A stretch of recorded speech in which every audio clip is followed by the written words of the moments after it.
Welcome into the ESPN FC studio. I'm Dan Thomas, joined today by Paul Mariner and Stevie Nichol as we get to the business end of the group stages. It was, of course, the first day of the final round of matches in the group stages. A little later on, we'll be looking at how Group A finished, but we start off with Group B. I don't think it was the best game we've ever seen at this World Cup, to be honest with you. I think because it was a bit of a tactical battle.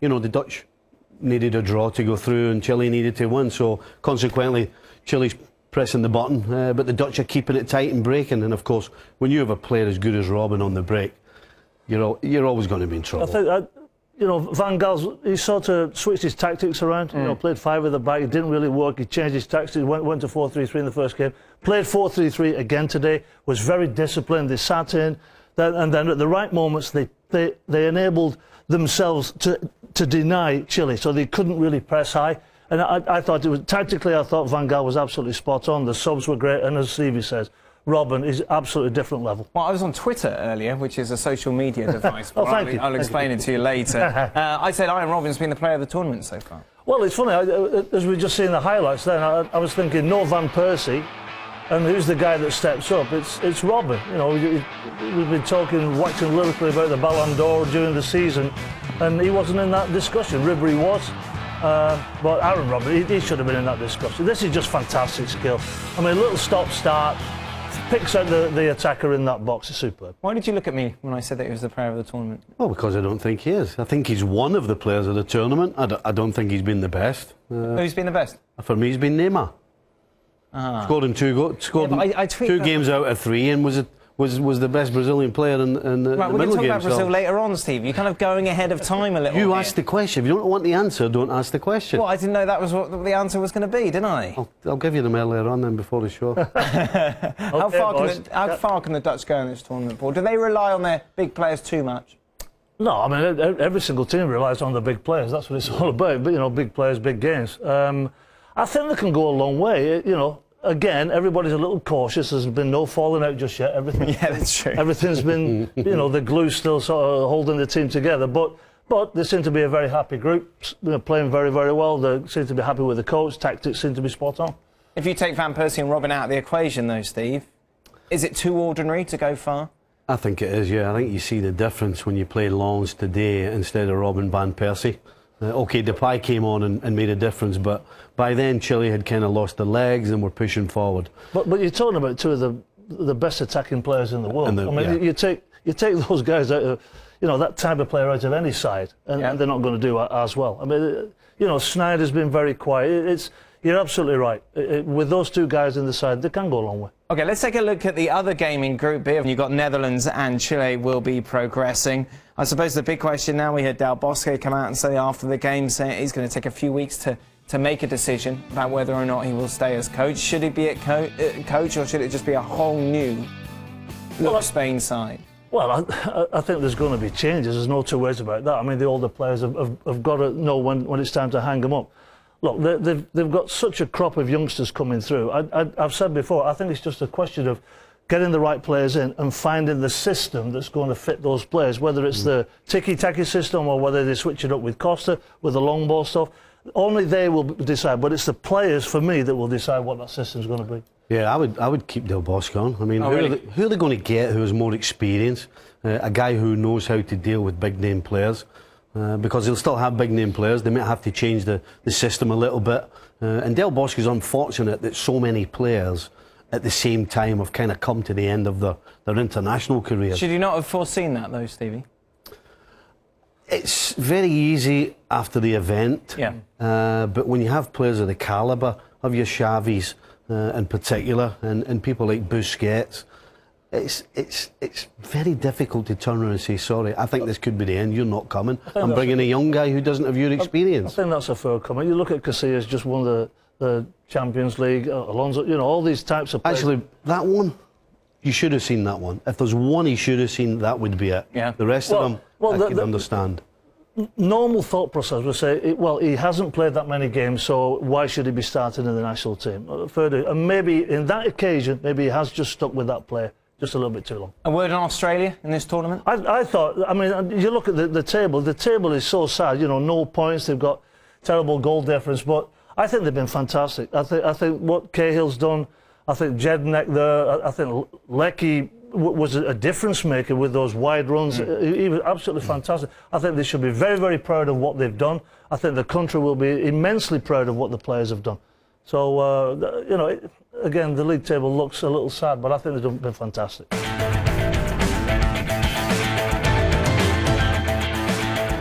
This result, I think, surprised a lot of people, certainly off the back of Croatia's impressive performance against Cameroon. Mexico, of course, who laboured so horribly in qualifying for this tournament. How did they win it? Well, I think it was the team spirit. It was the togetherness. It's been quite remarkable what the job that's gone on here with this side. I mean, you wouldn't recognise them in the hex. Mexico were absolutely dreadful for me, and Miguel Herrera has done the most incredible job. Yeah. I think a lot of it is down to the three in the middle. Vasquez, Herrera and Cuadrado. I mean, they close the ball so quickly.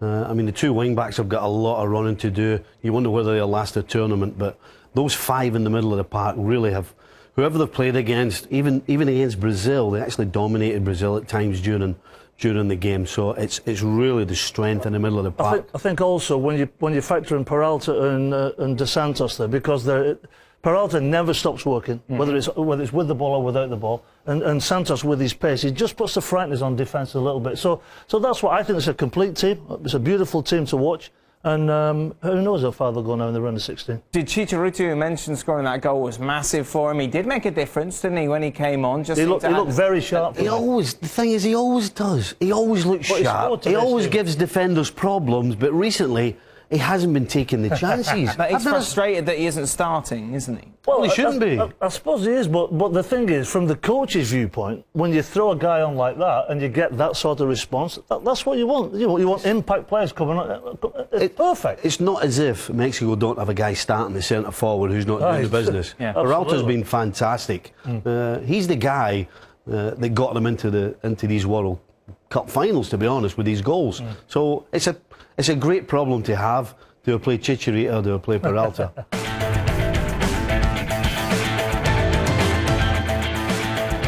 This is a man who is everywhere in Brazil, on all the commercials everywhere. He is the one in which all this expectation has been put, and he's thriving on it. Yeah.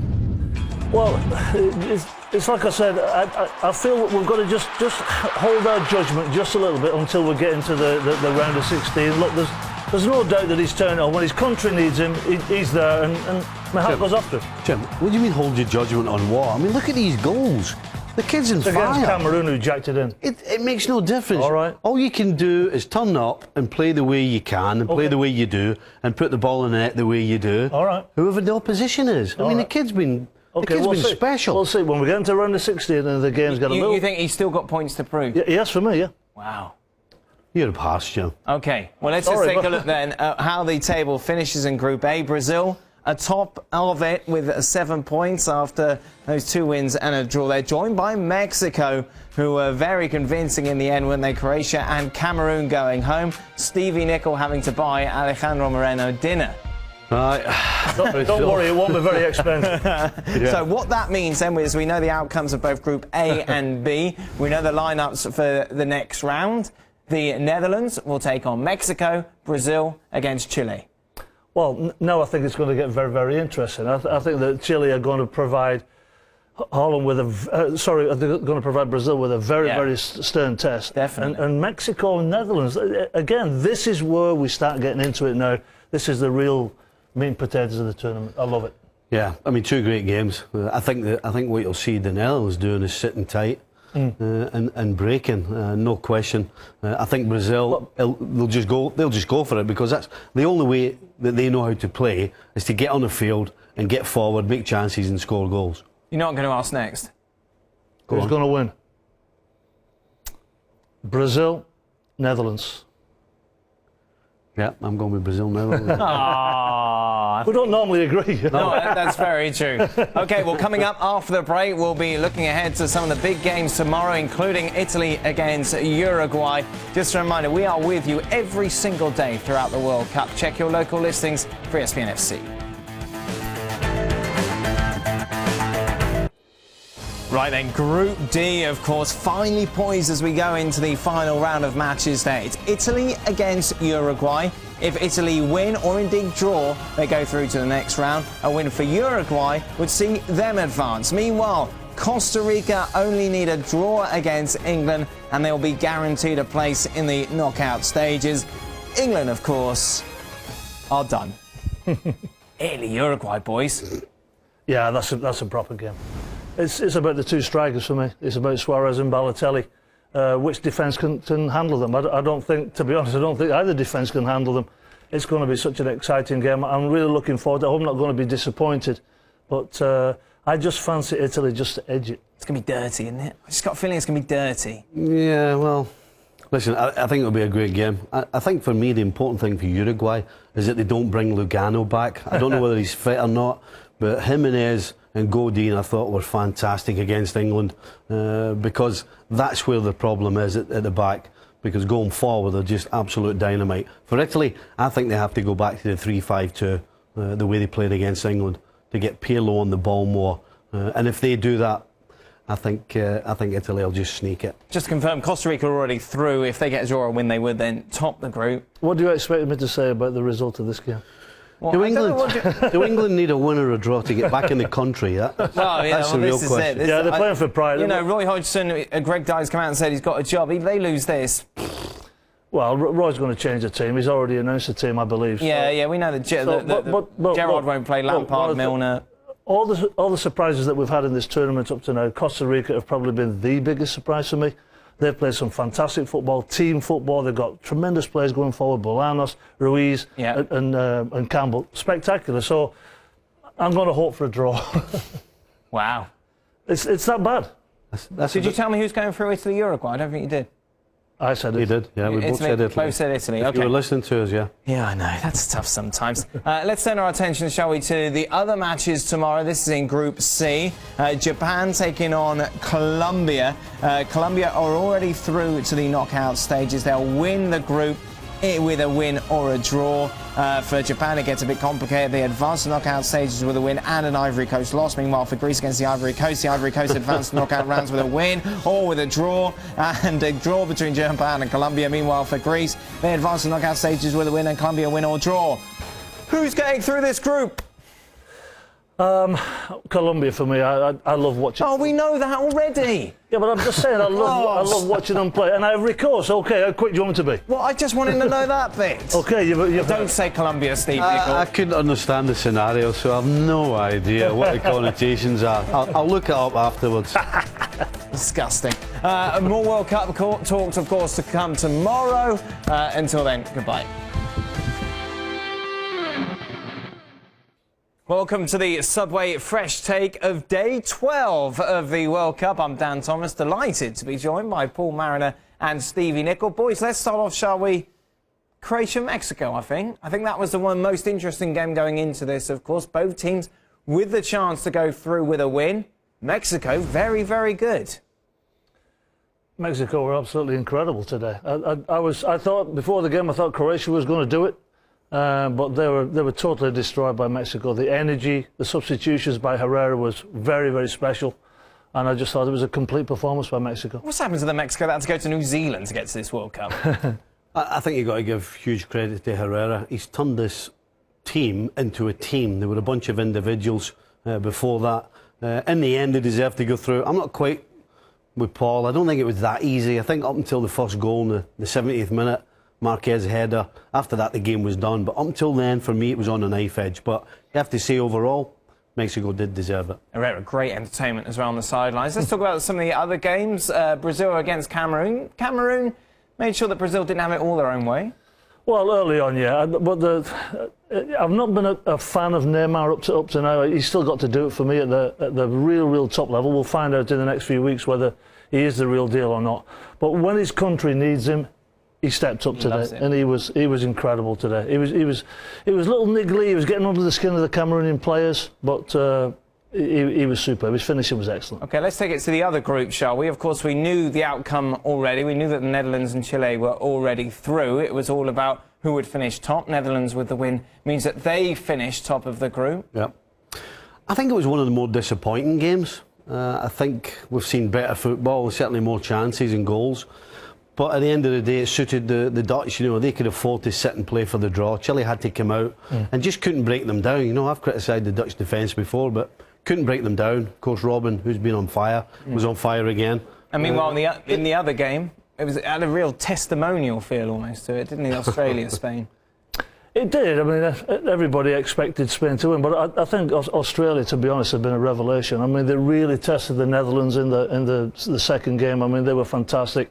You know, but for the error from Ryan, that was, you know, the goalkeeper who's been highly touted. I thought they put an incredible show. The goal that Cahill scored will be in the memory for many, many years. So I think Australia have been fantastic. Obviously, everybody knows Spain have been bitterly disappointing to everybody, but you know, onward and upward, as they say. Indeed, boys, thank you very much. There is your Subway Fresh take of day 12 of the World Cup.